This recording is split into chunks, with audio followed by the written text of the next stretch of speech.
Previous వీడియోలో మనం variance గురించి నేర్చుకున్నాము. ఈ వీడియోలో మనం బయాస్ గురించి నేర్చుకున్నాం. Welcome to day 13 of machine learning. ఈరోజు మనం నేర్చుకోబోయేది what is bias in machine learning.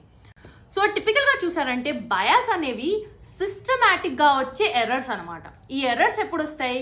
మన మెషిన్ లెర్నింగ్ అనేది డేటా గురించి ఇన్కరెక్ట్ అజంప్షన్స్ తీసుకున్నప్పుడు మనకి ఇది వస్తుంది. సో 3 థింగ్స్ చూద్దాం. ఫస్ట్, అసలు బయాస్ ఎందుకు ఇంట్రడ్యూస్ అవుతుంది? సెకండ్ థింగ్ అంటే ఈ బయాస్ ఇంట్రడ్యూస్ అయ్యే దానివల్ల మనకు జరిగే నెగటివ్ ఏంటి? థర్డ్ థింగ్ చేసామంటే ఈ బయాస్ని ఎలా రెడ్యూస్ చేయగలము, ఈ బయాస్ సిచ్యువేషన్ రాకుండా ఉండడానికి మనం ఏం చేయగలము. ఓకే, సో అసలు బయాస్ ఎందుకు వస్తుంది అని అంటే, ఫస్ట్ హ్యూమన్ తెలిసి అయినా తెలియకుండా అయినా ఇంటెన్షనల్ ఆర్ అన్ఇంటెన్షనలీ మనకు బయాస్డ్ డేటాని ఇచ్చినప్పుడు, కరెక్ట్ డేటాని ఇచ్చినప్పుడు. సెకండ్ థింగ్ చూసాము అని అంటే ఫాల్టీ డేటా ఉన్నప్పుడు.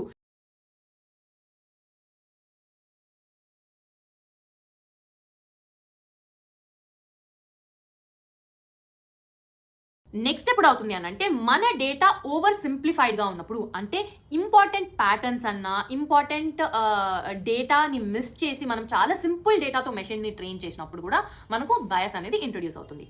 నెక్స్ట్, ఈ బయాస్ ఇంట్రడ్యూస్ అవ్వడం వల్ల జరిగేదేముంది ఏంటి అని అంటే, ఫస్ట్ థింగ్, మన మోడల్ ఇచ్చే అవుట్పుట్స్ అనేవి రిలయబుల్గా ఉండవు. నెక్స్ట్, మోడల్ అవుట్పుట్ అనేవి చాలా డిస్టార్టెడ్గా ఉంటాయి. అండ్ మన మోడల్ పర్ఫార్మెన్స్ని చెక్ చేసేది యాక్యురసీ బట్టి. సో యాక్యురసీ అనేది బాగా తగ్గుతుంది మనకు. నెక్స్ట్ ఏంటంటే, ఈ బయాస్ ఇంట్రడ్యూస్ అవ్వడం వల్ల మనకు అండర్ ఫిట్టింగ్ వస్తుంది. మోడల్ యాక్చువల్ ప్యాటర్న్స్ని, యాక్చువల్ డేటాని అర్థం చేసుకోకుండా మనకు రిజల్ట్స్ ఇస్తుంది. These are the negative things that are happening. సరే, బయాస్ని ఎలా తగ్గించాలి?